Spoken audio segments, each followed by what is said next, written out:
నమస్తే, welcome to weekend business. గత వారం మార్కెట్లు చూస్తే భారీ నష్టాల్లోనే ముగిస్తాయి. మరి ఈ వారం ఎలా ఉండబోతున్నాయి? అంతర్జాతీయంగా ఏ అంశాలకు ఎఫెక్ట్ చూపించబోతున్నాయి? గోల్డ్, సిల్వర్ దూకుడు కంటిన్యూ అవుతుందా? ఈ అంశాల మీదే ఎనలైజ్ చేద్దాం. ప్రస్తుతం అంతా జాయిన్ ప్రముఖ బిజినెస్ అనలిస్ట్ ప్రభు గారు. నమస్తే ప్రభు గారు. సార్ నమస్తే అండి. సార్ ఏంటి ఎలా చూడాలి మార్కెట్స్? మరి అంత డౌన్ ఫాల్, అసలు వారం అంతా చూసుకుంటే చాలా భారీగానే కనిపించాయి మొత్తం క్లోజింగ్. ఈ వారం ఏమన్నా హోప్స్ పెట్టుకోవచ్చా? అంటే స్టార్టింగ్ బాగానే ఉందండి. 9th 10th 11th 3 రోజులు. అదే, అంత ముందు రోజు తీసుకుంటే 4 days కంటిన్యూస్ అప్పే బాగానే ఉంది. ఎందుకంటే ట్రేడ్ డీల్ జరిగింది కదా. అవును, ట్రేడ్ డీల్ జరిగింది కాబట్టి ఆ ఎఫెక్ట్ కంటిన్యూస్ గా ఇక్కడ కూడా కొంచెం పాజిటివ్ వచ్చింది. All of a sudden picture change చేసింది ఐటీ. ఆ ఏఐ డిస్ట్రప్షన్స్ వల్ల ఆంథ్రోపిక్ అనే కంపెనీ ఒక 11 ఇది డొమైన్ 11 అంటే 11 సాఫ్ట్వేర్ అంటే 11 సెగ్మెంట్స్ సంబంధించిన సాఫ్ట్వేర్ ఆ కంపెనీలు. ఇప్పుడు సపోజ్ లెదర్ ఉందనుకోండి, లెదర్ ఫ్యాక్టరీస్ అనుకోండి, వాళ్ళకి ఏ ఏ రకంగా ఈ ఇది యూజ్ చేసుకోవడానికి, ఇప్పుడు హాస్పిటల్ ఉంది, హాస్పిటల్ యూజ్ చేసుకోవడానికి అట్లా 11 సెగ్మెంట్స్ కి పబ్లిక్ డొమైన్ లో ఫ్రీగా వదిలేశారు వాళ్ళు. సో దాని ఎఫెక్ట్ బాగా పడిపోయింది. కంపెనీలు చాలా కంపెనీలు కూడా కూడా లే ఆఫ్ జరుగుతాయి అనే భయం అక్కడి నుంచి అసలు మామూలుగా లేదు. అంటే ఐటీ ఇప్పటికే బీటెన్ డౌన్ ఇండెక్స్ ఎక్కడెక్కడి నుంచో 20 దాదాపుగా ఇప్పుడు చూస్తే 30-35% పడిపోయినాయి, 40% దాకా పోయినాయి. సో ఐటీ అయితే విపరీతంగా పడేసారనుకోవచ్చు. ఏఐ మీద ఏ అయితే మూలిగే నక్క మీద తాటికాయ పడ్డట్టు మళ్ళీ ఇప్పుడు న్యూస్ వచ్చేసరికి ఇంకా పడుతూనే ఉన్నాయి.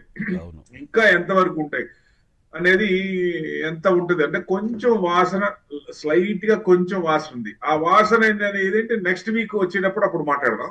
సో లాస్ట్ వీక్ ఇది పరిస్థితి. ఫస్ట్ లో బానే ఉంది. ఓవరాల్ గా వీక్ చూస్తే మీకు Nifty -222 points down, bank Nifty 64 points plus. Bank Nifty ఎక్కడ ఏదానికి నాకు సంబంధం లేదు, దునియా నాకు సంబంధం లేదంటూ ముందుకెళ్తుందా. ఆ బ్యాంకింగ్ స్టాక్స్ అయితే బాగున్నాయి అనుకోవచ్చు. ఒక రకంగా పడటం కూడా పెద్ద పడట్లేదు, వాలటాలిటీ కొంచెం పర్వాలేదు. అదే సెన్సెక్స్ అయితే 1000 పాయింట్స్ 953 పాయింట్స్ డౌన్. అవును, చాలా భారీగానే కనిపిస్తుంది సెన్సెక్స్ అయితే. అంటే ప్రభు గారు, ప్రధానంగా మనకి సెక్టర్ వైజ్ చూసుకుంటే బాగా ఈ ఐటీ అండ్ లోహాల్, ఈ రెండు రంగాలు కూడా చాలా ఎక్కువగా అవే కీ రోల్ పోషించే మార్కెట్ డౌన్ కావడానికి అంటున్నారు. ఎందుకు అంతలా? మీరు చెప్పారు ఆల్రెడీ ఐటీకి సంబంధించి. ఈ లోహ రంగం ఏంటి ఎఫెక్ట్ ఏంటి? అంటే ఈ మెటల్స్ అంటే బాగా పెరుగున్నాయి కదా, మెటల్స్ కూడా పడి మళ్ళీ పెరిగినాయి. అవును, మెటల్స్ మళ్ళీ కింద నుంచి పడి మళ్ళీ పెరిగినాయి. మెటల్స్ పెద్ద పడలేదు, ఎఫ్ఎంసీసీ కొంచెం కొట్టేశారు. అదర్ ప్లస్ దాంతో అనుగుణంగా హెచ్డిఎఫ్సి బ్యాంకు, రిలయన్స్ అయితే విపరీతంగా మరి మామూలుగా లేవు. లాస్ట్ వీక్ అయితే బాగా, లాస్ట్ ఫ్రైడే అయితే బాగా పడింది, 2% పడింది. సో నాస్డాక్ కూడా 2% పడింది కదా. దాని ఇంప్లికేషన్స్ బాగున్నాయి. ఏదన్నా గ్లోబల్ సెల్ ఆఫ్ మెయిన్ అనుకోవచ్చు. ఒక రకంగా వీక్ గ్లోబల్ సెంటిమెంట్, దానివల్ల డొమెస్టిక్ మార్కెట్ కొంచెం ఇదైంది అనుకోవచ్చు. అంటే ఇంటర్నేషనల్ గా ఏంటి ఎఫెక్ట్ చూపించిన అంశాలు మనం ఏం చెప్పుకోవచ్చు? ఇదేనా ట్రేడ్ డీల్ వచ్చి మనకి కొంచెం 3 రోజుల పాటు మీరు చెప్పినట్టుగా కాస్త ఊరట కలిగింది, మనకి కొంచెం పాజిటివ్ అనిపించింది. తర్వాత మళ్ళీ యథా రాజా తదా ప్రజ అన్నట్టుగా మళ్ళీ కంటిన్యూ అయిపోతున్నాయి. నాస్డాక్ అంటే ఐటీ స్టాక్స్ ఉంటాయి కాబట్టి నాస్డాక్ పడుతుంది. డౌ జోన్స్ పర్వాలేదు. డౌ జోన్స్ ఫ్రైడే కూడా ప్లస్ తోటి క్లోజ్ అయింది ఒక రకంగా చూస్తే. ఏ నాయిస్ అనుకోవచ్చు అండి ఇక్కడ. మెయిన్ ఏ నాయిస్ చైనా, జపాన్ అవి కూడా పడ్డాయి. నిజంగా ఐటీ డిస్ట్రప్షన్ అనుకోవచ్చు టెక్ సెక్టర్ లో. అది కాక యుఎస్ బాండ్ ఈల్డ్స్ పెరిగినాయి డాలర్ తో పాటు. సో జాబ్స్ డేటా వచ్చింది, అది పర్వాలేదు, బాగుంది. అందుకని యుఎస్ ట్రెజరీ ఈల్డ్స్ ఏమైనా ఎలివేటెడ్ అయింది కొంచెం, డాలర్ పెరిగింది కాబట్టి. దాని ఎఫెక్ట్ అప్పుడు ఏమవుతుందంటే ఎఫ్ఐఎస్ ఎవరైతే ఇండియాలో ఉన్నారో వాళ్ళు ఇంకా అమ్మేసుకుని అక్కడ పోదాం, అక్కడ ఎలివేట్ అయింది కదా, ఈల్డ్స్ ఎక్కువ ఉన్నాయి కదా, అటు పోదాం అనే ఉద్దేశం ఉంటుంది. ఫెడ్ రేట్ కూడా కొంచెం డిండి లైన్ అనుకోవచ్చు ఒక రకంగా. యుఎస్ ఇన్ఫ్లేషన్ వచ్చింది నిన్న ఫ్రైడే తర్వాత. బట్ ఎక్స్పెక్ట్ చేసిన దానికంటే కొంచెం పర్వాలేదు, నాట్ బ్యాడ్. సో మెయిన్ అది. ఇప్పుడు ఫెడ్ రేట్ కూడా, ఇంట్రెస్ట్ రేట్లు కూడా కొంచెం తగ్గుతాయా అనేది కొంచెం డౌట్. సో మెయిన్ ఇట్లా ఇవన్నీ కాదు. దాదాపుగా ఫ్రైడే అయితే 7 lakh crores నిజంగా వైప్డ్ అయిపోయింది. కేవలం మేజర్ షేర్లే చూడాలండి. ఇప్పుడు రిలయన్స్, హెచ్డిఎఫ్సి, ఐసిఐసిఐ ఇవే పడ్డాయి, బాగా విపరీతంగా పడ్డాయి. అంటే మేజర్ లార్జ్ క్యాప్ అనేది బాగా పడిపోయింది అనుకోవచ్చు ఒక రకంగా. సో మిడ్ క్యాప్ అవి కూడా కొంచెం స్లైట్ ప్రాఫిట్ వచ్చింది. Q3 కూడా సీజన్ దాదాపుగా ఎండ్ అయిపోయింది. బట్ నో సర్ప్రైజ్, ఉమ్, ఎక్కడ కూడా పెద్ద సర్ప్రైజ్ లేవు. అది కూడా ఒక ట్రిగర్ అయింది అనుకోవచ్చు ఓ రకంగా చూస్తే. ఉమ్, ఆ, అంటే Q3 బాగుంటది, Q2 కంటే బ్రహ్మాండంగా ఉంటుందని ఎక్స్పెక్ట్ చేశారు. జియో పొలిటికల్ అన్సర్టనిటీస్ ఇంకా కామన్. ఇరాన్ మీద ఎప్పుడు అటాక్ చేస్తారని తెలియదు, అది స్టిల్ ఇంకా కంటిన్యూ అవుతుంది. అవును. ఈ వారంలో ఆ ఇరాన్ వార్ని బట్టి మార్కెట్ డౌన్ సైడ్ ఎంత వరకు అనేది డిసైడ్ అవుతుంది.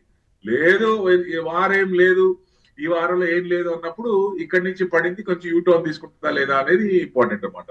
ఉమ్. సో అది 7 లక్షల కోట్లు అంటే చిన్న విషయం కాదు కదా. అంటే మార్కెట్స్లో జనరల్గా ఎప్పుడు వింటూనే ఉంటానండి ఈ భారీ సంఖ్యలో 2 లక్షల కోట్లు 2 లక్షల కోట్లు అని.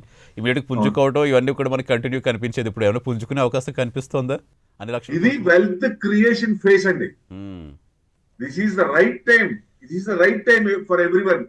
ఎవరికైతే డబ్బులు అయితే ఉన్నాయో ఇది right time, no doubt at all. Um, stock market stock picking అనుకోవచ్చు ఒక రకంగా. మంచి స్టాక్స్, పట్ట స్టాక్స్ పిక్ చేసుకోవడానికి ఇది రైట్ టైం, మెయిన్ అనమాట. ఉమ్, ఇప్పుడు ఎంత చూసినా స్టిల్ అట్రాక్టివ్, బ్యాంకింగ్ అట్రాక్టివ్ గా ఉంది, ఆటో అట్రాక్టివ్ ఉంది, మెటల్స్ అంత బాగానే ఉన్నాయి, ఎనర్జీ కౌంటర్ బాగానే ఉంది. సో ఏదైనా ఇప్పుడు పోర్ట్ఫోలియో చూస్తే 70% ఈక్విటీస్, 20% బూలియన్, 15% డెట్స్. ఈ రకంగా ప్లాన్ చేసుకోవచ్చు ఒక రకంగా చూస్తే. ఉమ్, ఈ స్టిల్ ఎందుకంటే 80 years వాళ్ళు కూడా స్టిల్ వాళ్ళ పోర్ట్ఫోలియో చూస్తే నిజంగా ఆశ్చర్యస్తుంది. స్టిల్ దాని 80%, 90% ఈక్విటీలో ఉన్నారు. ఉమ్, నో డౌట్. ఎందుకంటే లెవరేజెస్ పెరిగినాయండి అందరికి. దీని మార్కెట్ ని సంపాదించి నేను ఇది చేసుకోవాలనేది లేదు. సో ఈ డబ్బుతో నాకు పని లేదు అనుకున్నప్పుడు ఇలాంటి రిట్రేస్మెంట్ అనేది ఎవరికైనా ఇట్స్ రియల్లీ బూన్, ఉమ్. ఉపయోగించుకుంటారు కాబట్టి. సో డెఫినెట్ గా అది మంచి ఛాన్స్ అనమాట. ఖచ్చితంగా మీరు చెప్పినట్టుగా పోర్ట్ఫోలియోని సరిగ్గా మనం ఈ సెక్టర్స్ అన్నీ కూడా బ్యాలెన్స్డ్గా చేసుకుంటూ ఒక దాంట్లో లాస్ అయిన ఒక దాంట్లో మనకి ప్రాఫిట్ వచ్చినా కూడా చాలా బ్యాలెన్సింగ్ కనిపిస్తూ ఉంటుంది. ఇప్పుడు మార్కెట్స్లో ఉన్న ప్రధాన స్తోత్రమే అది. ఎప్పుడు మార్కెట్స్ పడితే అప్పుడు పట్టుకుంటేనే వాళ్ళకి ఫ్యూచర్లో బాగుంటుందని. ఇప్పుడు ఇప్పుడు ఏ IT సెక్టర్స్ పడ్డాయి. ఏ సెక్టర్స్లో పెడితే ఖచ్చితంగా ఇప్పుడు కొత్తగా ఇన్వెస్ట్ చేసే వాళ్ళు ఏ సెక్టర్స్ ఎంచుకుంటే బెటర్ అంటారు? ఇప్పుడు ఐటీ పడ్డాయి. నెక్స్ట్ 3-5 years లో ఐటీ స్టాక్స్ పెట్టుకోవచ్చు. ఇప్పుడు .com లో వచ్చిన ప్రాబ్లం తర్వాత సాల్వ్ అయింది కదా. ఇప్పుడు కూడా ఇక్కడ వచ్చిన ఏఐ కూడా డిస్ట్రక్టివ్, ఇది కూడా డెఫినెట్ గా ఏదో ఒకటి సొల్యూషన్ వస్తుంది. అమ్మో జనాలకి ఉద్యోగాలు పోతాయి, లే ఆఫ్ అవుతాయి, ఇండియాలో ఎక్కువ మంది ఉన్నారు, వాళ్ళకి ఉద్యోగాలు అది అది ఎక్కడో వచ్చాక సొల్యూషన్ రెమెడీ వస్తుంది. వచ్చినప్పుడు యూటర్న్ తీసుకునే ఛాన్స్ ఉంటుంది. అది ఎప్పుడు వస్తుందా అనేది అందరు everyone is eager to wait. Banking stocks అయితే ఎవర్ గ్రీన్ అండి. ఇంకా 63,000 దాకా వెళ్లే ఛాన్స్ ఉన్నాయి అనుకున్నాం, అక్కడ దాకా కొంచెం కిందకు వచ్చింది, మళ్ళీ రావచ్చు డెఫినెట్ గా. ఎందుకంటే ఎస్బీఐ మార్కెట్ క్యాప్ చూడండి, టీసీఎస్ మించిపోయింది. TCS market cap 9.76 lakh crore, SBI 11.02 lakh crore, 4th largest company అయింది ఇండియాలో. ఐసీసీఐ మార్కెట్ క్యాప్ కూడా దాటేసింది 10.10 ఐసీసీఐ. సో మేజర్ అన్ని మొన్నటి దాకా స్తబ్దతగా ఉన్న state bank of India it's moving like anything. అంటే ప్రైవేట్ బ్యాంకులు కాకుండా గవర్నమెంట్ బ్యాంకులు బాగా పెరుగుతున్నాయి, స్ట్రాంగ్ గా ఉన్నాయి. సో అందుట్లో మంచి ఇది కదా. ఇప్పుడు జనరల్ గా స్టేట్ బ్యాంక్ పెరిగిందంటే నెట్వర్త్ బాగుంది, సో డెఫినెట్ గా వాళ్ళకి ఇన్కమ్ కూడా ఎక్కువ ఉంటది. బ్యాంక్ కూడా ఎన్పిఎల్ తక్కువ ఉంటాయి.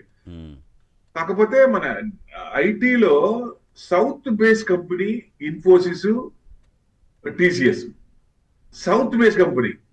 అది కొంచెం మన స్టేట్ లెవెల్ చూసుకున్నా it side south base company ఇలాంటి దెబ్బ తినకూడదు, ఇట్లా నెగిటివ్ రాకూడదు మళ్ళీ ఏ ఆఫ్ వస్తున్నాయని. ఎందుకంటే మనకి అసలు ఆ కంపెనీస్ వచ్చిన తర్వాత టర్న్ అరౌండ్ అయింది, ఉద్యోగాలు వచ్చినాయి, వాళ్ళ లైఫ్ డిఫరెన్స్ అయిపోయింది. అంటే శాలరీస్ ఇదివరకు 10,000 15,000 వచ్చేది, వాళ్ళు మినిమం స్టార్టింగ్ బెంచ్ మీద తీసుకున్న వాళ్ళు 35,000 టీసీఎస్ వాళ్ళు తీసుకొని ఇంకా మంచి శాలరీస్ ఇచ్చారు. అప్పుడు లెవరేజెస్ మారినాయి, లైఫ్ స్టైలే మారిపోయింది. సౌత్ సైడ్ లైఫ్ స్టైల్ మారిందంటే because of Infosys, Narayana Murthy గారు, టీసీఎస్ చంద్రశేఖర్ గారు అనుకోవచ్చు ఒక రకంగా. ఈ 2 కంపెనీలు 2 కళ్ళు. సో ఈ కంపెనీలు దెబ్బ తినకూడదు. అంటే గవర్నమెంట్ కూడా ఏదో ఒకటి సపోర్ట్ చేయాలి ఎక్కడో చోట. దీనికి సొల్యూషన్ రావాలంటే వస్తేనే కరెక్ట్. ఎందుకంటే అట్లా పోతా ఉంటే ఎంతవరకు పోవాలా? కంపెనీస్ ఇదైపోతే ఉద్యోగాలు పోతే ఎంత కష్టం. ఎస్, అలాగే ఇప్పుడు మీరు ట్రేడ్ డీల్ గురించి మాట్లాడుకున్నాం కదా. ట్రేడ్ డీల్ తోటి రైతులకు కూడా చాలా ఇంపాక్ట్ ఉందని ఎక్కువగా చూస్తున్నాం కదా. ఇప్పుడు ఇష్యూస్ ఎక్కువ చూస్తున్నాం. నిజంగా ఎఫెక్ట్ ఏమైనా పడుతుందా ఏంటి అంత? అది క్లారిటీ రాలేదండి ఇంకా. ఇప్పుడు మొన్నటిదాకా మనం ఏమనుకున్నాం, వాళ్ళ ప్రొడక్ట్స్ ఇక్కడ తీసుకొచ్చి అమ్మితే మన ఫార్మర్స్ దెబ్బతింటారు, వాళ్ళకి డిస్కౌంట్ గవర్నమెంట్ ఎక్కువ ఇస్తుంది. మన దగ్గర ఫార్మర్స్ కి డిస్కౌంట్ ఏం లేదు, ట్యాక్స్ లేదు, కాకపోతే ప్రొడక్షన్ మీద ట్యాక్స్ లేదు, అంతే బెనిఫిట్. వస్తే వచ్చింది, లేకపోతే అసలు జీరో. సో అక్కడ అట్లా కాదు, ప్రొడక్షన్ చేసిన వాళ్ళకి ఏదైనా చేసిన ప్రతిదీ ఫార్మింగ్ మీద విపరీతంగా డిస్కౌంట్స్ ఉంటాయి. గవర్నమెంట్ డిస్కౌంట్స్ ఇస్తుంది బాగా, 90% దాకా. అదే హెవీ ఇచ్చేస్తారు వాళ్ళు. ఆ ప్రొడక్ట్స్ తీసుకొచ్చి ఇక్కడ అమ్మితే వాళ్ళు ప్రొడక్ట్ మీద చేస్తే అంత కాస్టింగ్ వేసుకుంటే మామూలుగా చూస్తే 100 రూపాయలు పడి 10 రూపాయలు కూడా పడదు అట్లా చేసినప్పుడు. మరి ఆ ప్రోడక్ట్ తీసుకొచ్చి ఇక్కడ అమ్మితే మన వాళ్ళంతా దెబ్బతింటారు కదా. ఆ స్టాండ్ తీసుకున్నారు, హ్యాట్స్ ఆఫ్ మోడీ అన్నావు, కానీ ఇప్పుడు క్లారిటీ లేదు. అది ఫార్మర్స్ కోసం నిజంగా చేశారా? ఫార్మర్స్ కోసం నిజంగా చేశారు, ఎందుకంటే 65% ఫార్మింగ్ మీద డిపెండ్ అయ్యాం ఇండియా. మరి మొన్నటి దాకా స్టాండ్ తీసుకున్నారు, ఆ భయం ఉందండి. ఇప్పుడు గవర్నమెంట్ ఏం చేసింది అనేది మనకి క్లారిటీ లేదు ఇంకా. సో ఫార్మర్స్ దెబ్బతింటకుండా ఉండటానికే స్టాండ్ అయ్యారు, మనం ఫుల్ సపోర్ట్ చేసాం. సో ఇప్పుడు ఏం జరిగింది అనేది, ఇప్పుడు కొంచెం వాళ్ళ ప్రొడక్ట్స్ కొంచెం తీసుకుంటారు. ఆయిల్ కొనొద్దు, ఆయిల్ అసలు అయితే రష్యా నుంచి పూర్తిగా మానేశాడంటాడు ఆయన. మాకేం రాలేదంటాడు రష్యా, ఇండియా నుంచి మాకేం రిక్వెస్ట్ రాలేదంటాడు. ఇండియా సైలెంట్ ఉంది. ఆయిల్ కొంటున్నట్టే లెక్క ఒక రకంగా చూస్తే. కొంటే వీలుంటుందని చాలా గట్టిగా తెలిసిందే కదా, ట్రంప్ గారి గురించి మనకు తెలిసిందే. అసలు ఆయన ఏ టైంకి ఎలా ఉంటుందో మనం ఎవరు కూడా ఎక్స్పెక్ట్ చేయలేము. ఇప్పుడు ఇంతకీ సిగ్నేచర్ కాలేదు. మిడ్ ఆఫ్ మార్చ్ లో వస్తాడు ఇక్కడికి ఆయనకి, ట్రంప్ ఇండియాకి. అవును, అప్పుడు సిగ్నేచర్ కావాలి. సిగ్నేచర్ కి మళ్ళీ ఏమైనా ఎదురు తిరిగితే మళ్ళీ కష్టం కదా. ఇప్పుడు యూరోపియన్ కి అంత చేసి వేరే వాళ్ళు ట్రీట్ అయిన తర్వాత కూడా హే నేను కాదు అనే టైప్ అయినా. సో ఆ భయం కొంచెం మార్కెట్ లో ఉంది. ప్లస్ మనకు కావాల్సింది మన గవర్నమెంట్ ఫార్మర్స్ కి నిజంగా స్టాండ్ తీసుకున్నారా లేదా, దిస్ ఇస్ మోస్ట్ ఇంపార్టెంట్ అండి. ఎందుకంటే 65% మొత్తం ఫార్మింగ్ మొత్తం దెబ్బతింటారు. మరి వాళ్ళ ప్రొడక్ట్స్ మన దగ్గరికి వస్తే రాకూడదని మొన్నటిదాకా అనుకున్నాం. ఇప్పుడు ఆయన ట్రంప్ ప్రెజర్స్ కి మనం తలవగ్గి ఆ ప్రొడక్ట్స్ ఇక్కడికి వస్తే మన ఫార్మర్స్ పరిస్థితి ఏంటి, అది ఇంపార్టెంట్. అది క్లారిటీ లేదండి. అది ఏం చేశారో తెలియదు మనకి ఇంకా, ఎందుకంటే ఆ ఫైన్ ప్రింట్ బయటికి రావాలి. సో వాటి ఏం సిగ్నేచర్ చేసినా రావచ్చు, బహుశా సిగ్నేచర్ పెడితే కానీ బయటికి రాకపోవచ్చు కదా. మేబీ సిగ్నేచర్స్ పెట్టిన తర్వాత అది అఫీషియల్ కాబట్టి అప్పుడు రావచ్చు. ఇప్పుడు ఇంకా ఏం జరుగుతుందని మీరు అన్నట్టుగా అక్కడ ఇంకా ఏమైనా ఒప్పందాలకు సంబంధించి కాజెస్ ఏమైనా మారుస్తున్నారు మనకు తెలియదు కదా అవన్నీ కూడా. అవునండి, సోషల్ పోస్ట్ లో ఆయన ట్రంప్ పెడుతున్నారు, ఇక్కడ మన మన మన ట్విట్టర్ లో మోడీ గారు పెడుతున్నారు, అంతే. చర్చలు సఫలమైనా పెడుతున్నారు, చర్చలు సఫలమైన అన్నట్టుగా పెడుతున్నారు. ఇంకా కానీ ఏం జరిగినది కాకపోతే ఇప్పుడు ట్రేడ్ డీల్ జరిగిన రోజు సెకండ్ మనకి మార్కెట్ ఎంత ఉందండి, 25,440, దాదాపుగా 470 దాకా వచ్చాం. అంటే 1250 పాయింట్లు ఎంత పెరిగామో దాదాపుగా 1210 పాయింట్ల దాకా వచ్చాం. ఎంత పెరిగిందో అంత తగ్గింది. సో ఇప్పుడు ఏంటి, ఏ ఇంకా వీక్ ఉందా అంటే ఇంకా కొంచెం. ఇప్పుడు దాదాపుగా ఏం కొట్టేశారు. సో నెక్స్ట్ వీక్ ఏంటి, ఇరాన్ వార్ ఫ్లేర్ అప్ అవడానికి అవకాశాలు ఎక్కువ ఉన్నాయి. ఈ వారంలో కమింగ్ వీక్ లో గనక ఇరాన్ వార్ కనుక స్టార్ట్ అయితే మార్కెట్ లెవెల్స్ మారిపోతాయి, డౌన్ లెవెల్స్ ఇంకా రావచ్చు. ఒకవేళ రాకపోతే సర్టన్ లెవెల్లో, అంటే మీకు 25,470 దగ్గర ఆగింది, మీకు 24,900 కింద సపోర్ట్ ఉంది. అది కట్ అయితే మార్కెట్ కొంచెం పడచ్చు. లాస్ట్ టైం కూడా అక్కడ దాకే వచ్చింది. ఇది కట్ కాకపోవచ్చు అనేది ఎక్స్పెక్టేషన్. ఏదైనా సరే ఆ ట్రంప్ చుట్టూనే మార్కెట్స్ తిరుగుతున్నాయి, ఇంకా అంతేనండి, అలాగే తిరుగుతాయేమో కూడా ఫ్యూచర్ లో కూడా. పెద్ద పొజిషన్ లో ఉన్నప్పుడు మరి వాళ్ళదే కదండి పై చేయి.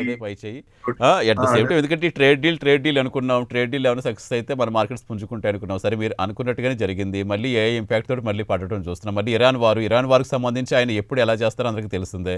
అక్కడ ఇరాన్లోని నిరసనకారులకు మద్దతు ఇస్తూ మీరు ఇష్టం చేయమంటున్నారు, అక్కడ వాళ్ళు యాక్షన్ తీసుకుంటే కుదరదని చెప్తున్నారు.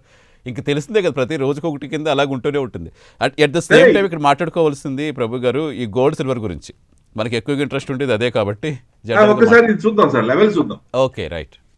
ఇప్పుడు 25,471 లాస్ట్ వీక్ క్లోజ్ అయింది. ఈ వారం కొంచెం వీక్ ఉందంటే దాదాపుగా 25,200 దగ్గర తీసుకోవచ్చు. ఇంకొంచెం ఒక 200 పాయింట్స్ కొంచెం మండే గ్యాప్ డౌన్ అవుతుంది. నిన్న ఏమో డౌ జోన్స్ అయింది ప్లస్ లో ఉన్న గ్యాప్ అవుతుంది అనుకుంటున్నాం. మరి రేపు నిఫ్టీ కూడా కొంచెం ఏమవుతుంది, రేపు గ్యాప్ అప్ అయింది అనుకుంటే ఓకే. బట్ ఎక్కడో చోట తీసుకోవాలి 25,200 దగ్గర, లేకపోతే 24,900 నెక్స్ట్ స్టెప్.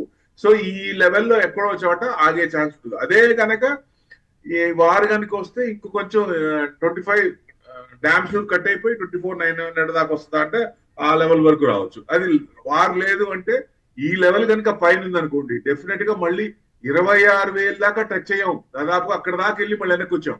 సో మళ్ళీ 25,865-900 దాకా వెళ్ళే ఛాన్స్ ఉన్నాయి ఈ వారం కనుక వారు ఏం లేకుండా, మేజర్ నెగిటివ్ న్యూస్ ఏం లేకుండా ఉంటాయి. సో అట్లానే బ్యాంక్ నిఫ్టీ కూడా 60,187 దగ్గర క్లోజ్ అయింది. 60,800 అబౌవ్ క్లోజ్ అయితేనే కొంచెం పెరిగే ఛాన్స్ ఉంటుంది. 61,700 ఎప్పుడైతే క్రాస్ అయిందో మనం చెప్పుకున్న 63,000 వచ్చే అవకాశం ఉంది. సో ఇది దాటాలి, ఆ లెవెల్స్ దాటాలి. అంటే డౌన్ సైడ్ అనుకుంటే 59,900, ఆ 59,900 కట్ కాకపోవచ్చు. వారు ఏదైనా వస్తే మటుకు 59,500 వరకు రావచ్చు. 59,500, 59,200 ఏది వారు ఏదైనా ఉంటే. వారు లేదంటే మటుకు ఆ లెవెల్ పైన ఉందని మీకు డెఫినెట్ గా 61,800 వచ్చే అవకాశాలు కూడా ఎక్కువ ఉన్నాయి ఈ బ్యాంక్. ఎందుకంటే నిఫ్టీ కంటే బ్యాంక్ నిఫ్టీ స్ట్రాంగ్ గా ఉంది. మూవ్మెంట్స్ కనుక పాజిటివ్ కొంచెం అంటే బలం చేయూతనిస్తే నిఫ్టీ కంటే బ్యాంక్ నిఫ్టీ ముందు పరిగెట్టేటట్టు కనపడుతుంది 61,800. సో నెక్స్ట్ వీక్ మార్కెట్స్ అయితే ఇరాన్ వార్ మీద డిపెండ్ అయి ఉన్నాయి అనుకోవచ్చు. అవునండి, ఆ వార్ చూడాలి మనం. అంతే, ఆ వార్ ఏంటి పరిస్థితి, ఏం చేస్తున్నారు వాళ్ళు నిజంగా. అంటే ఆయన ఏమైనా చేయొచ్చు ఆయన, ఎందుకంటే చెప్పలేము ఆయన సంగతి. సో ఎప్పుడైనా ఆయన రియాక్ట్ కావచ్చు. సో దాని అనుగుణంగా ఉంటది కాబట్టి మనం దాన్ని కీన్ గా అబ్జర్వ్ చేయాలి. మీరు అన్నట్టు గోల్డ్కి వచ్చేదానికి అంటే గోల్డ్ సిల్వర్ గురించి ఎందుకు మాట్లాడే ట్రంప్ గారి గురించి ఎందుకు, దానికి సంబంధించి ఎందుకు లింకప్ అంటే ఇప్పుడు గతంలో చూసాం ఇది కూడా ట్రంప్ మాయాజాలమే ఈ సిల్వర్కి సంబంధించి. ఎందుకంటే ఒకేసారి 4 లక్షలు దాటేయడం, సడన్గా 1,00,000 పడిపోవటం, ఈ చైనాతో ఏదో కేవలం ఇండియన్స్ని మభ్యపెట్టడానికి, ఇండియన్స్లోనే కాదు టోటల్గా మభ్యపెట్టడానికి ట్రంప్ ఆడిస్తున్న మాయాజాలం అంటున్నారు కదా. అందుకని ప్రతిదీ కూడా ఆయన చెప్పు చేతుల్లో పెట్టేస్తున్నారు, ఆయన లింకప్ తోటి అన్ని కూడా ఇలాగ మొత్తం కంప్లీట్గా మార్కెట్స్ని ఆడిస్తున్నారా అని. Is the manipulator of the stock market, no doubt. Doubt ఎట్లా, ఎందుకంటే దిగనేయండి టామ్ అయిపోండి, లేకపోతే ఇంపీచ్మెంట్ జరగనండి, తర్వాత కేసులన్నీ బయటకు వస్తాయి డ్యామ్ షూర్. అంటే is minting money, so much of money. ఎందుకంటే ఫస్ట్ లో మీకు వచ్చింది, ఫస్ట్ లో చూసారు సీట్ లోకి రాగానే జనవరిలో 28th వచ్చారు, జనవరిలో మళ్ళీ ఏప్రిల్ నుంచి మొదలు పెట్టాడు ఆయన. తర్వాత 2 months తర్వాత మేబీ జూన్ జూలైలోనో మీకు మార్కెట్ ఏంటి అంటే నిన్న చెప్పారు ఇవాళ చెప్పలేదు ఏంటంటే అది పెద్ద స్ట్రాటజీ అన్నారు. అప్పుడే ఇదైంది. అప్పుడు ఒక చిన్న కేసు కూడా వచ్చింది, $850 billion సంపాదించారు మార్కెట్ లో అనేది. ముందు రోజు పడేసి అక్కడ కొనేసి మళ్ళీ నెక్స్ట్ అంటే పడేటప్పుడేమో సెల్లింగ్ లో ఉన్నారు, అటు బయింగ్ లో ఉన్నారని కేసు వచ్చింది. కాకపోతే పవర్ లో ఉన్నారు కాబట్టి బయట రాలేదు, మేబీ తర్వాత బయటికి రావచ్చు. Is minting money, no doubt it all. ఎందుకంటే ఈజ్ బిజినెస్ మ్యాన్, ఆయన ఏం చేయాలో అది చేస్తాడు, అట్లా చేస్తారు. కానీ అట్లా పెద్దన్న పొజిషన్ లో వచ్చి ఎమర్జింగ్ మార్కెట్ సపోర్ట్ ఇచ్చి చేయూతనిచ్చి ముందుకెళ్దామని ఉద్దేశం లేదు. No doubt at all. It's dedollarization, defame అవుతుంది. ఇప్పుడు అందరికి డాలర్ డ్రీమ్స్ అనేది తగ్గుతుంది ఒక రకంగా. పూర్తిగా మీకు ఓవర్ ఏ పీరియడ్ యుఎస్ కి వెళ్దామా అనేది పోయి మిగతా కంట్రీస్ కి వెళ్లే అవకాశాలు ఎక్కువ కనపడుతున్నాయి. వాళ్ళు కూడా గేట్లన్నీ ఓపెన్ చేస్తారు. సో ఎక్కువ మందికి ఆహ్వానిస్తున్నారు మన క్రీమ్ ని. సో క్రీమ్ పీపుల్ కూడా వేరే కంట్రీస్ కి వెళ్ళి, ఇప్పుడు మేజర్ అంతా మందే కదండి, యుఎస్ లో పనిచేసే వాళ్ళంతా మందే, క్రీమ్ మందే. సంపాదించిన వాళ్ళు ఎక్కువ మనం సంపాదించడం మనదే. లోకల్ అంటే వాళ్ళు పనిచేయాలి అక్కడ, అది తెలిసిందే. వాళ్ళ మిలిటరీ వాళ్ళ పర్సనల్ తీసుకోరు, ఎందుకంటే వాళ్ళ బాడీలో లిక్కర్ ఉంటుందని వాళ్ళ మిలిటరీ వాళ్ళు చెప్పారు. సో ఎట్లా తీసుకుంటారు? సో డెఫినెట్ గా ఎక్కడున్నా మా ఇండియన్సే ఇది అవుతుంది. మన ఇండియన్స్ ఇంత చేసుకొని మళ్ళీ ఇండియన్స్ తోనే పెట్టుకుంటారు. ఎవరికి నష్టం? వాళ్ళకి నష్టం. ఇప్పుడు ఆ యుఎస్ కి వెళ్ళే డ్రీమ్స్ అనేది ఆస్ట్రేలియా డ్రీమ్స్ అంటారు, లేకపోతే ఇంకో కంట్రీ డ్రీమ్స్ అంటారు, అంతే. That's all. అక్కడికి వెళ్ళే వాళ్ళు వేరే కంట్రీకి వెళ్తారు. సో ఏదైనా గ్లోబల్ క్యాపిటల్ సెంటర్స్ వస్తున్నాయి. సో దానివల్ల అక్కడికి వెళ్లాల్సిన పని లేదు. ఇప్పుడు ఫ్యామిలీని, ఫ్రెండ్స్ ని, లేకపోతే ఎన్విరాన్మెంట్ ని, ఇక్కడ అందరితో సాంగత్యం ఉన్నది వదిలేసుకొని, అన్ని వదిలేసుకొని అక్కడికి వెళ్ళి మన పనులు మనం చేసుకుంటూ, ఇక్కడ ఎవరు కూడా ఏ పిల్లలు కూడా ఇక్కడ పని చేయరు. అక్కడికి వెళ్తే సచ్చినట్టు మొత్తం చేసుకోవాల్సిందే, ఏ పని అయినా చేసుకోవాల్సిందే. Too much cost. మెక్సికో నుంచి వస్తారు లేబర్ అంతా, ఏం చేయాలన్నా చేయి ముట్టుకుంటే $1,000 అవుతాయి. Hourly basis. అంటే ఇక్కడ తీసి ఒక స్పూన్ తీసి ఇక్కడ తీసి అక్కడ పెట్టరు, కానీ అక్కడికి వెళ్తే మొత్తం వాళ్ళు సొంతంగా చేసుకోవాల్సిందే. సో అంత అవసరమే ఉంది. Yes. గ్లోబల్ క్యాపిటల్ సెంటర్స్ ఇక్కడికి వస్తున్నాయి కదా, వచ్చినప్పుడు మారిందిలేండి. ఇక్కడ గతంలో ఏంటంటే ఏదో అడ్మిషన్ లెటర్ వచ్చిందంటేనే అందరూ కూడా ఏదో లైఫ్ సెటిల్ అయినట్టుగా ఫీల్ అయిపోయారు. ఇప్పుడు అడ్మిషన్ లెటర్ వచ్చిందంటే ముందు భయమేస్తుంది. ఆ టైప్‌లోకి వచ్చేసారు ఆటోమేటిక్‌గా ఇంకా అందరూ కూడా. ఆ కంపెనీస్ అన్ని ఇండియాకి వచ్చినాయి అనుకోండి, Yes. అక్కడ 10 లక్షలు వచ్చేది ఇక్కడ 5 లక్షలు వస్తుంది. You enjoy with family, with friends and everything. ఇక్కడ ఇండియాలో ఉండి హ్యాపీగా ఎంజాయ్, అందరిని వదిలేసుకొని అన్ని వదిలేసుకొని ఎప్పుడో 60 ఏళ్ళు 70 ఏళ్ళకి వచ్చి నాకు డబ్బులు ఉన్నాయి, నాకు డబ్బులు అంటే ఏం ఉపయోగం సార్? డబ్బులున్న అవసరానికి అక్కర రావాలి డబ్బులు. మనకి ఎంత ఇప్పుడు పెద్ద పెద్ద వాళ్ళని చూసాం కదా, ఎంత డబ్బున్న చివరి స్టేజ్ లో పట్టించుకునే వాళ్ళు ఉన్నారా ఎవరన్నా? కరోనా టైమే దానికి చాలా ఇంపార్టెంట్ కదా. మెయిన్ ఎగ్జాంపుల్ కదా కరోనా టైం అనేది. మెయిన్ హ్యాపీగా ఎగ్జాంపుల్ ఇండియాలో ఉంటాం బెస్ట్. గ్లోబల్ క్యాపిటల్ సెంటర్స్ ఇక్కడ నేను అందరి రిక్వెస్ట్ అదే చెప్తున్నా. గ్లోబల్ క్యాపిటల్ సెంటర్స్ వస్తున్నాయి, హ్యాపీగా ఇక్కడ ఇండియాలోనే జాబ్ చేసుకోవడం బెస్ట్. ఎందుకంటే డాలర్ డ్రీమ్స్ అనేవి తగ్గుతున్నాయి, వేరే కంట్రీస్కి వెళ్తున్నాయి. మన ఎమర్జింగ్ మార్కెట్స్ లో మనం పెరుగుతున్నాయి. మన రూపీ డిజిటల్ గా లిస్ట్ అయింది. One day will come, whether మనం చూస్తామా లేకపోతే మన ముందు తరం చూస్తుందా, ఆ ముందు తరం చూస్తుందా చెప్పలేను కానీ, but one day will come. Every one wants to come to India and do the job. ఇప్పుడు యూఎస్ కి ఎలా పరిగెత్తున్నామో ఇండియన్ డ్రీమ్స్ అని కూడా వచ్చే అవకాశాలు కూడా ఉంటాయి ఫ్యూచర్ లో. డెఫినెట్ గా అదే రావాలి, మనకు తొందరగా రావాలని కోరుకుందాం. ఇప్పటికైనా వస్తుంది కానీ తొందరగా రావాలని కోరుకుందాం. అవునండి. ఎస్, ఖచ్చితంగా అదే. అందుకని అంటున్నాను కదా, ఇందాక మనకి ఒక యూనివర్సిటీ నుంచి ఏమైనా అడ్మిషన్ కన్ఫర్మ్ అయిందంటేనే చాలా హ్యాపీగా ఫీల్ అయ్యేవారు. ఇప్పుడు అలా కాదు, ఒక జాబ్ వచ్చిందంటేనే చాలా ఇబ్బంది పడుతున్న రోజులు వచ్చేస్తాయి ఆల్రెడీ. ఎస్, అదే ఇప్పుడు ఏంటంటే పరిస్థితి ఏంటి? ఇప్పుడు గోల్డ్, బంగారం, వెండి గురించి మాట్లాడుకుంటున్నాం కదా. ఈ సిచ్యుయేషన్ బట్టి ఉంటుంది. వారు గనక ఫ్లేర్ అప్ అయితే అప్పుడు ఈక్విటీ పడుతుంది కాబట్టి ఇంకొంచెం ఇది అవుతుంది. లేదు ఈ గనక లేవు అంటే కొంచెం పెరిగే ఛాన్స్ ఉంటుంది. గోల్డ్ కొంచెం పాజిటివ్ ఉంది. సిల్వర్ కొంచెం ఇంకా డౌన్ సైడ్ కొంచెం ఆశ ఉందండి. ఇంకా కొంచెం కిందకి రావచ్చు. దాదాపుగా కొంచెం ఒక 10-15% పడచ్చు మేజర్. ఎందుకంటే సిల్వర్ కొనే వాళ్ళు కొంచెం ఆగొచ్చు. గోల్డ్ మటుకు కొంచెం ఏదైనా అవసరం ఉన్న వాళ్ళు ఏదైనా ఉంటే కొంచెం పెరిగే ఛాన్స్ ఉన్నాయి. సో ఏదైనా ఈ ఇష్యూని బట్టి ఒక రకంగా it will decide the direction of the market అనుకోవచ్చు. ఒక రకంగా గోల్డ్, సిల్వర్ కానీ మెటల్స్ కానీ. సో ఈ వారం మెయిన్ ఎవరైనా చూడాల్సింది ఇరాన్ ఇష్యూ ఏమవుతోంది, అది రాకుండా ఉండాలని కోరుకుందాం. వస్తే ఈక్విటీ డౌన్, మెటల్స్ అప్. రాకపోతే మెటల్స్ కొంచెం డౌన్, ఈక్విటీ మార్కెట్ కొంచెం అప్పర్ సైడ్ కన్సాలిడేషన్ అవ్వచ్చు. లేదు వస్తే మనకు డౌన్ సైడ్ కన్సాలిడేషన్ కావచ్చు. కానీ ఫస్ట్ డే నేను అనుకోవడం ఫస్ట్ డే గ్యాప్ అప్ అవుతుంది అనుకున్నాం. కానీ ఇప్పుడు మళ్ళీ పొజిషన్ ఫ్రైడే నైట్ మళ్ళీ క్లోజ్ అయినా చూస్తే మండే గ్యాప్ డౌన్ అయ్యి సాయంత్రం లోపల మళ్ళీ పైకి రావచ్చు, బ్లూలోనే క్లోజ్ అవ్వచ్చు. సో ఆ రోజు వచ్చినా మీరు ఇందాక అనుకున్నట్టు 25,865 మండేనే రావచ్చు. ఒక రకంగా చెప్పలేము, అంత మూవ్మెంట్ కూడా రావచ్చు. అట్లా అంటే డౌన్ అయ్యి మళ్ళీ క్లోజింగ్ ప్లస్ రావచ్చు. మళ్ళీ ఆ న్యూస్ రాకుండా ఉంటే మటుకు అప్పర్ సైడ్ కన్సల్టేషన్ తీసుకోవచ్చు. ఒకవేళ ఇరాన్ అసలు ఏమి తెలియకుండా అలాగా స్టేబుల్ గా ఉందనుకోండి, అంటే చూస్తున్నాం కదా ఇప్పుడు ఒక్కొక్కసారి చర్చలు జరుగుతున్నాయి అంటున్నారు. చర్చలప్పుడు మళ్ళీ మనం మార్కెట్స్ మీద ఇంపాక్ట్ ఏంటి చూస్తున్నాం. ఇన్ కేసు ఏమి జరగకుండా స్టేబుల్ గా ఉంటే ఏంటి, ఏమి ఎఫెక్ట్ చూపించే అంశాలు ఉన్నాయి నెక్స్ట్ వీక్ లో? సైడ్ వేస్ మార్కెట్, సైడ్ వేస్ న్యూస్. అంటే మార్కెట్ కి ఎప్పుడైనా సరే ఫస్ట్ టైం వచ్చినప్పుడు న్యూస్ అనేది హాట్ కేక్ అండి. అదే న్యూస్ రెండోసారి వస్తే డైల్యూట్ అయిపోద్ది, రెండోసారి పట్టించుకోవద్దు. ఫస్ట్ టైం వచ్చింది హాట్ కేక్ అంతే. ఇప్పుడు అదిగో వారొస్తుంది అన్నప్పుడు మార్కెట్ పడుద్ది. వార్ వచ్చిన తర్వాత వార్ కంటిన్యూ అవుతుంటే మార్కెట్ దాని పని దాన్ని చేసుకుంది. కార్గిల్ వార్ చూసాం, కార్గిల్ వార్ వస్తుంది అనుకుంటే మార్కెట్ పడింది. కార్గిల్ వార్ ఇదైన తర్వాత మార్కెట్ బ్రహ్మాండంగా పెరిగింది. ఇప్పుడు కోవిడ్ వస్తుంది, కోవిడ్ వస్తుంది అనుకున్నా, కోవిడ్ ముందు పడింది. కోవిడ్ స్టార్ట్ అయిన తర్వాత కోవిడ్ లో విపరీతంగా పెరిగింది మార్కెట్.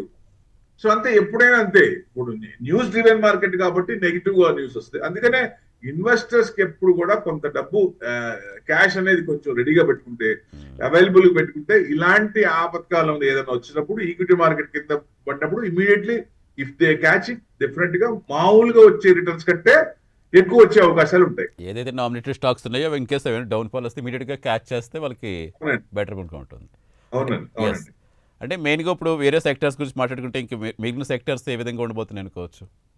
ఫోకస్ ఐటీ, మెటల్ దీని మీదే ఉంటుంది అనుకోండి. ఇవి కాకుండా ఫార్మా కానీ మన అట్రాక్టివ్ ఉన్నాయి అనుకున్నాం కదా. బ్యాంకింగ్ ఒకటి, ఆటో ఒకటి, మెటల్స్ ఒకటి, ఎనర్జీ కౌంటర్ ఒకటి. ఎనర్జీ కౌంటర్ కూడా కొంచెం మూవ్మెంట్ వస్తుంది దాంట్లో. సో ఇట్లాంటి స్టాక్స్, ఇప్పుడు బ్యాంకింగ్ స్టాక్స్ నో డౌట్ ఏదైనా కొంచెం పాజిటివ్ వచ్చినా పెరిగే ఛాన్స్ ఉంటుంది. ఇది రైల్వే స్టాక్స్ ఇవన్నీ కూడా ప్రాఫిట్ బుకింగ్ వచ్చినాయి.